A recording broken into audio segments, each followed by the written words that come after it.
And welcome back to Panthers Live from Alibi Drinkery in downtown Lakeville. And we have had a whole bunch of different Lakeville North champions on. We had the football team come on to start things off and talk about not apologizing. We've had the gymnastics team on to talk about the three seniors trying to defend their championship. We've talked alpine skiing, we've talked wrestling, and we talked swimming last segment with Coach Schneider, and we talked about Andrew Trepanier.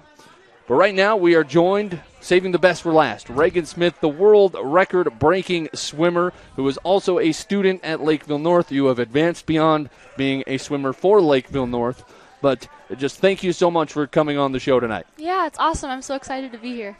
So let's start off with the obvious. What went through your head when you had your first record-breaking moment? Yeah, it was disbelief.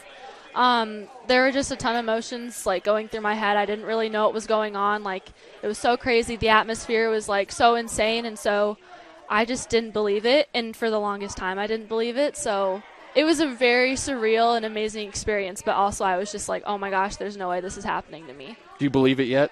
It started to sink in, yeah. But still, when I think about it, I'm wow, really? I really did that? It's really cool to think about. So let's start off from the beginning. I read that neither of your parents or family members are into swimming. Yeah. What point did you kind of fall in love with the sport? Yeah, so my parents actually put me and my older sister, who's 5 years older than me, they put us in swimming lessons just to get us comfortable with the water. And then my sister joined her middle school team. She swam over at McGuire and loved that. And I wanted to be just like her. I thought it was the coolest thing what she was doing. And so it took a lot of convincing because I was 7 at the time. But I was Mom, Dad, I want to join a swim team. I want to be part of the swim club.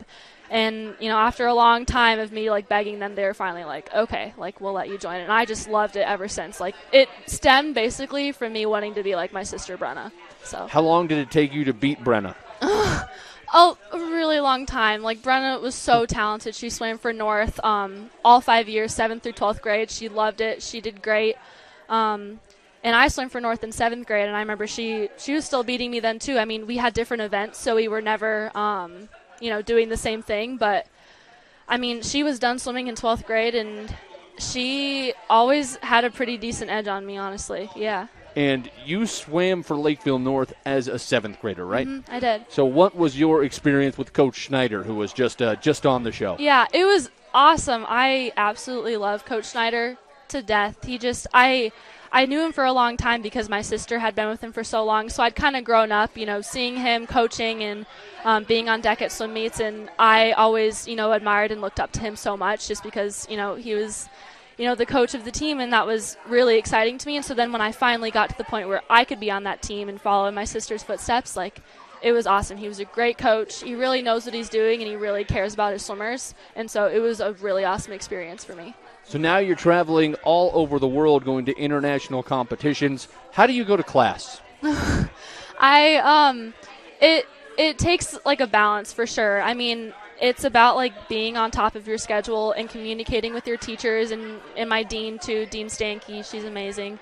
But a lot of it is just really having a good relationship with your teachers and saying, okay, when I'm here, I'm going to put the work in and I'm going to be a great student. And when I'm gone, I'm going to try my best to get caught up, but I'm going to, need a little bit of help along the way. And everyone's been incredible with, helping me with my schedule and helping me, get caught up if I've been gone for long periods of time. It's just overall been such a positive experience. I couldn't ask a better place to be in. So if you have a question about trigonometry or algebra 2 or whatever you're in that you can't figure out, can you Skype with your teachers?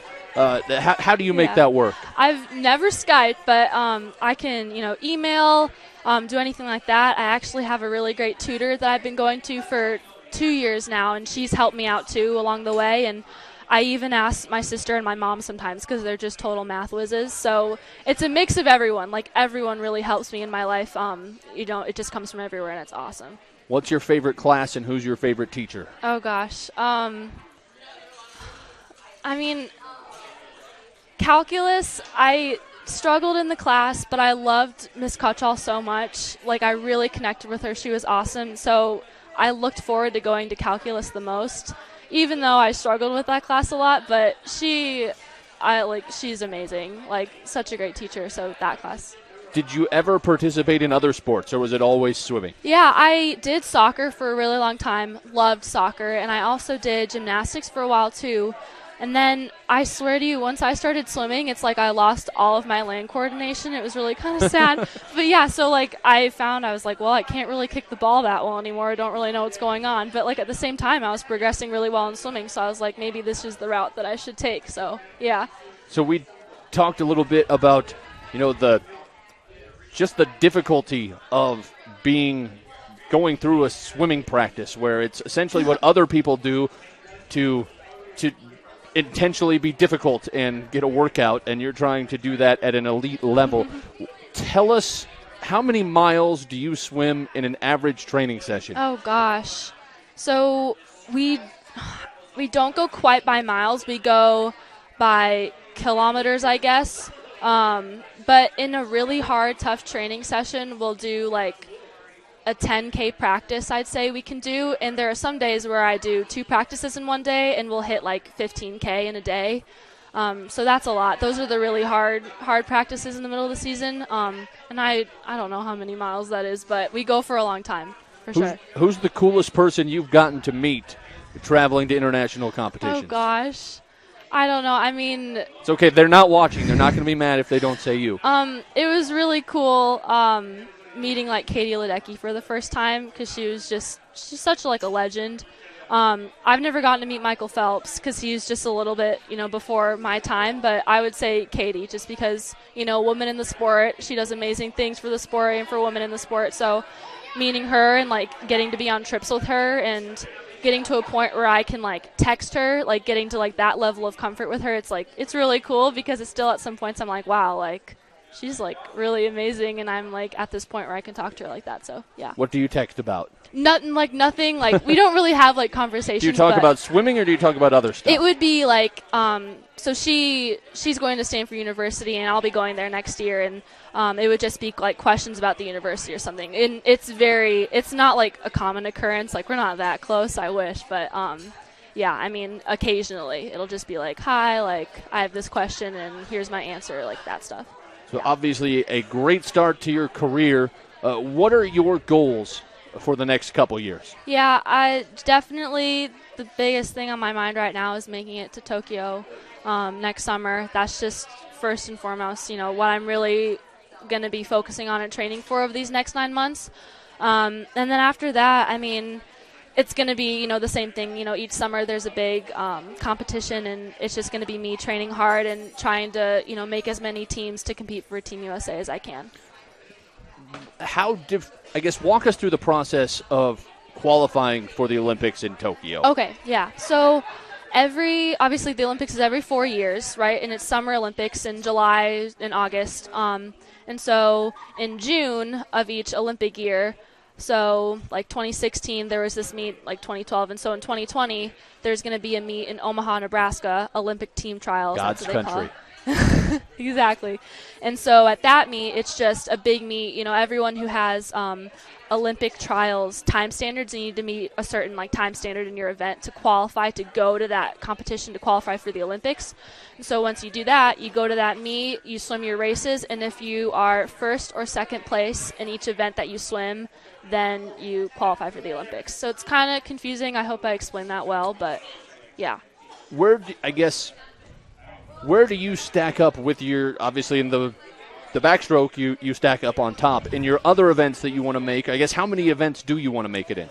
I mean, I have no clue. My coach is someone who would be like, I have this plan for her, and I don't like him communicating that to me, because then that just like, it plays with my head. So I'm sure that he has a set plan, but for me, I love butterfly also. That's a stroke that I really love, so if I could make it in a butterfly event also. I have a decent shot. I wouldn't say that I'm the favorite by any means, but I mean, if I keep working hard over this next year, I mean, who knows what will happen. And you obviously get to experience a lot of things that a lot of your friends growing up don't get to, but do you ever feel like you miss out on any things locally going to football games or going to dances or whatever it might be. Do you ever feel like you miss out on anything? When I was younger, I wondered, I was like, I might be taking this different path. Like, is that okay? Is that something I want to do? And I think that in a short answer, no, I don't feel like I'm missing out. But I think that if I did feel like I'm missing out, then I wouldn't be doing this. Like I'm on the route that I'm on because I really love it. And, there's good and bad in both, but I've decided to take this route and, like, I'm good with it. Like, I never feel like I'm missing out if I miss, like, a dance or a pet fest or anything. Like, I know I'd have a great time if I was there, but I also know at the same time, like, I know, like, in my heart, like, what I really want. And if someday that ever changes and I'm like, like, swimming isn't what I want in my heart anymore, then I will go the other route and, start, doing other things. And, yeah, I mean, if that made sense, yeah. If you win a gold medal, will you come back on the show? Of course. Okay. I would love to. Yeah. Well, we're going to hold you to that. And once you qualify for the Olympics, we have these rubber duckies that we want to end up in the pool in Tokyo. That'd be awesome. Here you go. I will put them there, I promise. Excellent. Well, thank you very much for coming on. Again, we are talking with Regan Smith, the world record breaker in the 200 backstroke. And Regan, thanks so much for coming on. Thank you. This was awesome.